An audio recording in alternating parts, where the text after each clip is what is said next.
میں دوبارہ خوش آمدید۔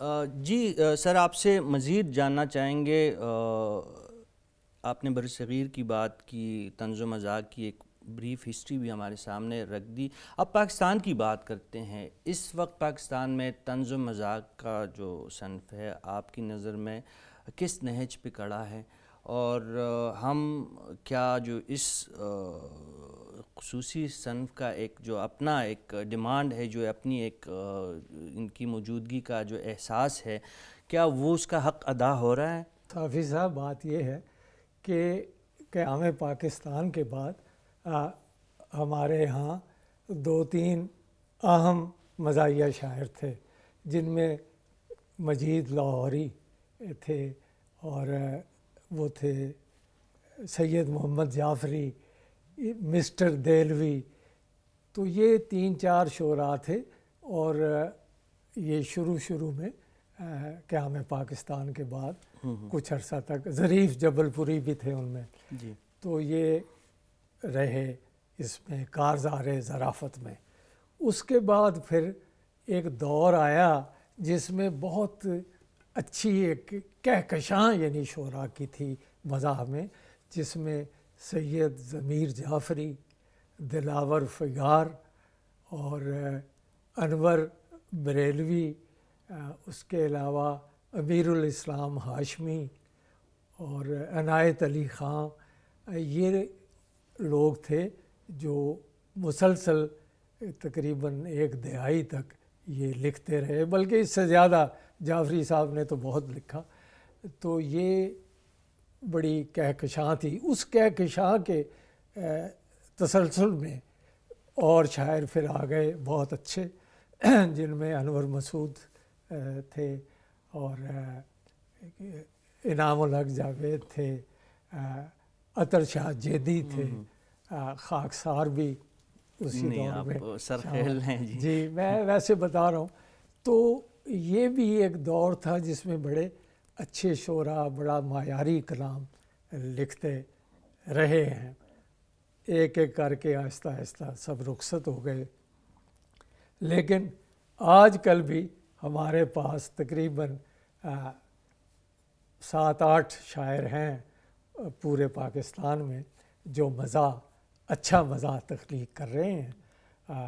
ان میں انور مسعود ہیں، سلمان گیلانی ہیں، اور پشاور میں ایک نیاز سواتی تھے جو فوت ہو گئے، بہت اچھے شاعر۔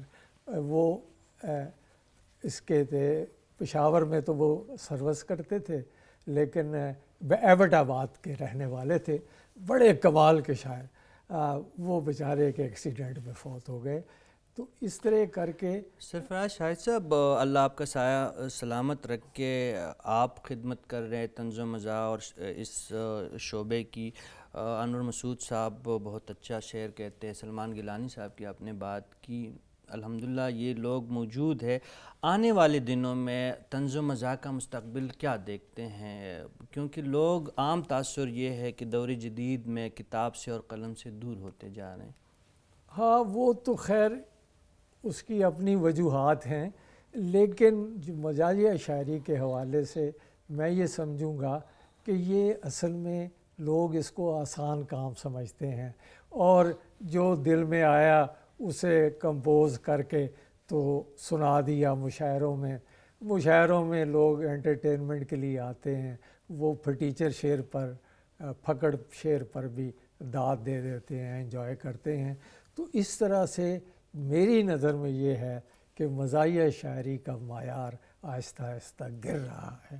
ہمیں فوری طور پہ مستقبل میں کوئی معیاری شاعر نظر نہیں آ رہا۔ یہ سوشل میڈیا پہ چٹکلے اور اس قسم کی بازاری زبان میں جس کو طنز و مزاح کا نام دیا جاتا ہے، بڑے اچھے اچھے شعراء سے منسوب چیزیں بھی ہمارے سامنے آ جاتی، اس کی کوئی اتھینٹسٹی نہیں ہوتی۔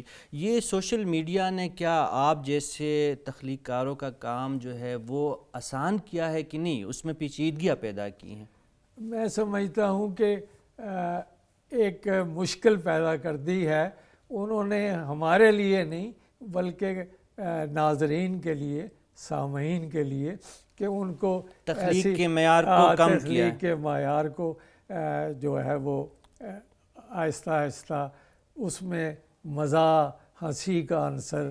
دیکھیے ہنسنا اچھی بات ہے لیکن اس میں بھی ایک معیار ہوتا ہے، خاص طور پہ جب آپ اسے شعر و ادب میں کوئی بات پریزنٹ کریں.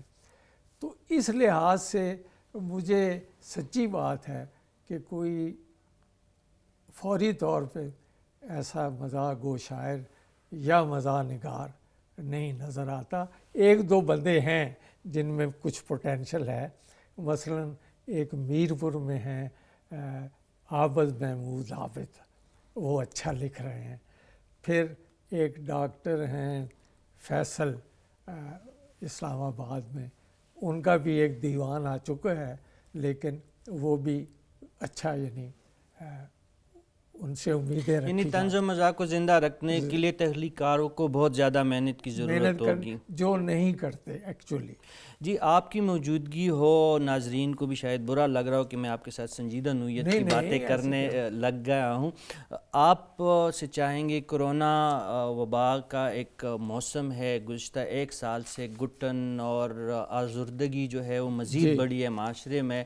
ایسے میں آپ جیسے شگفتہ سخن لوگوں کی موجودگی کسی نعمت سے کم نہیں ہے، تو ہم بھی آپ سے مستفید ہونا چاہتے ہیں. اگر کرونا وبا کے حوالے سے کوئی خصوصی تخلیقی کام آپ نے کیا ہے تو نظر ہو جائے تو آپ کی مہربانی ہوگی. میں نے قطعات وغیرہ لکھے ہیں آئسولیشن کے حوالے سے.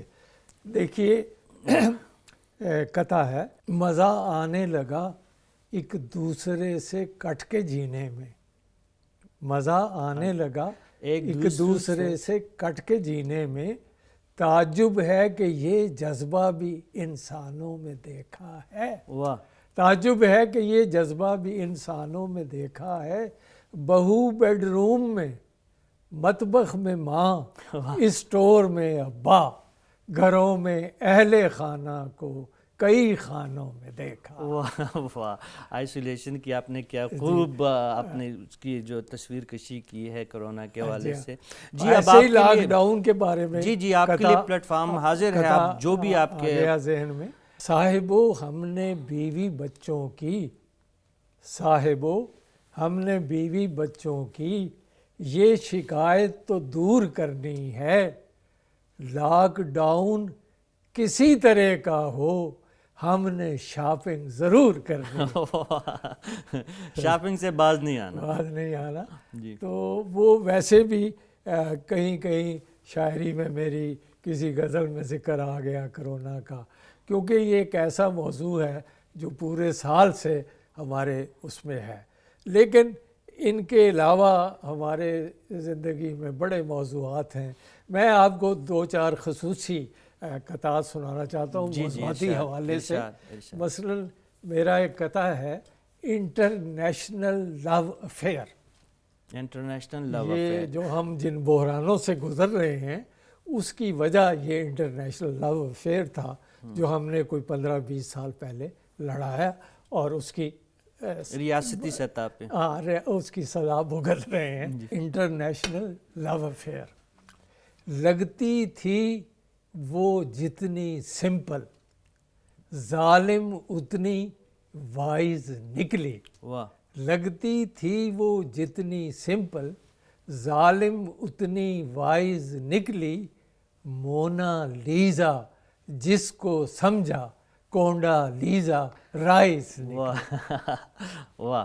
تو اس کے پیچھے ایک پوری آپ نے آپ ساتھ ساتھ آپ کی شاعری بھی سنتے رہیں گے، لیکن اس کے ساتھ ساتھ ہم چاہیں گے، آپ نے متعدد میرے خیال میں آپ نے کوئی 17-18 سے زائد ممالک میں مشاعروں میں آپ نے شرکت کی، ٹریول کیا. اب گزشتہ ایک سال سے تمام دروازے بند ہیں، نہ صرف بیرون ملک بلکہ پاکستان میں بھی نقل و حرکت بہت محدود ہو گئی ہے. کا لاسٹ مشاعرہ میں نے امریکہ میں 2019 میں پڑھا تھا نومبر میں، اور اس کے بعد ہی حالات خراب ہو گئے، ہم آ گئے شکر ہے ان ٹائم واپس۔ جی، وبا کی اور یہ نقل و حرکت اور یہ لاک ڈاؤن جو ہے، دنیا کے دروازے بند ہے، ایک دوسرے کے لیے رستوں پہ وہ قدمیں لگی ہوئی ہے، ایسے میں آپ جیسے تخلیق کار وہ کیا سوچ رہا ہے؟ گھر میں بیٹھ کے ظاہر تخلیقی سفر تو جاری ہے، اور آپ فرما بھی رہے ہیں کہ روز آپ شعر بھی کہہ رہے ہیں، روز آپ لکھ بھی رہے ہیں، لیکن آپ کے ذہن پہ ان حالات نے کیا اثر ڈالا ہے؟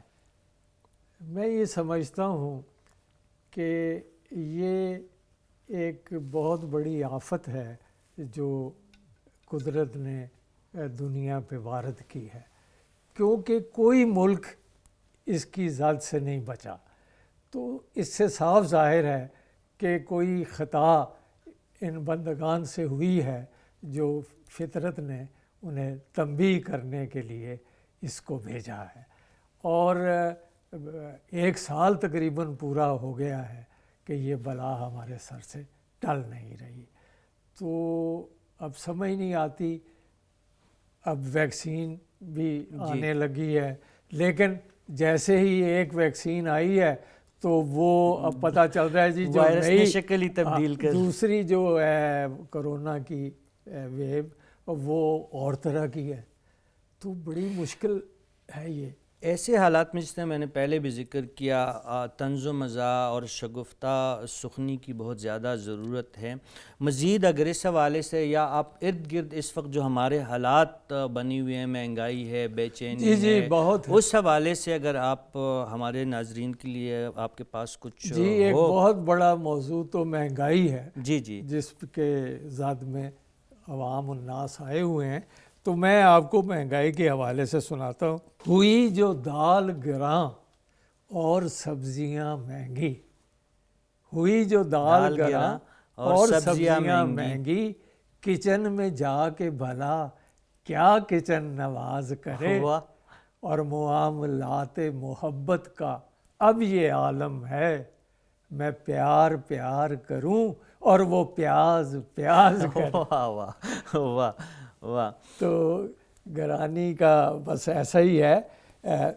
پھر یہ ہے کہ ایک ہمارے ہاں بہت بڑا موضوع ہے کرکٹ کا۔ جی جی، ہماری قوم کے 2 ہی مشغلے ہیں کہ یا تو وہ کرپشن میں دلچسپی لیتی ہے یا کرکٹ میں۔ ابھی پچھلے دنوں پاکستان نیوزی لینڈ سے ٹیسٹ میچ بھی ہار گیا، اور وہ ہماری کرکٹ ٹیم کا یہ حال ہے کہ نیم جہاں ٹیم سے اب کھیل بہت خوب نہ مانگ، نیم جہاں ٹیم سے اب کھیل بہت خوب نہ مانگ، اور چوکے چھکے جو کبھی تھے تجھے مرغوب نہ مانگ، اور سینچری جو کرے ایسا کوئی مجذوب نہ مانگ، اور مجھ سے پہلی سی کرکٹ میرے محبوب نہ مانگ۔ واہ ناظرین، سرفراز شاہد صاحب سے ہماری گفتگو جاری رہے گی، لیکن پروگرام میں وقت ہوا چاہتا ہے ایک دوسرے وقت۔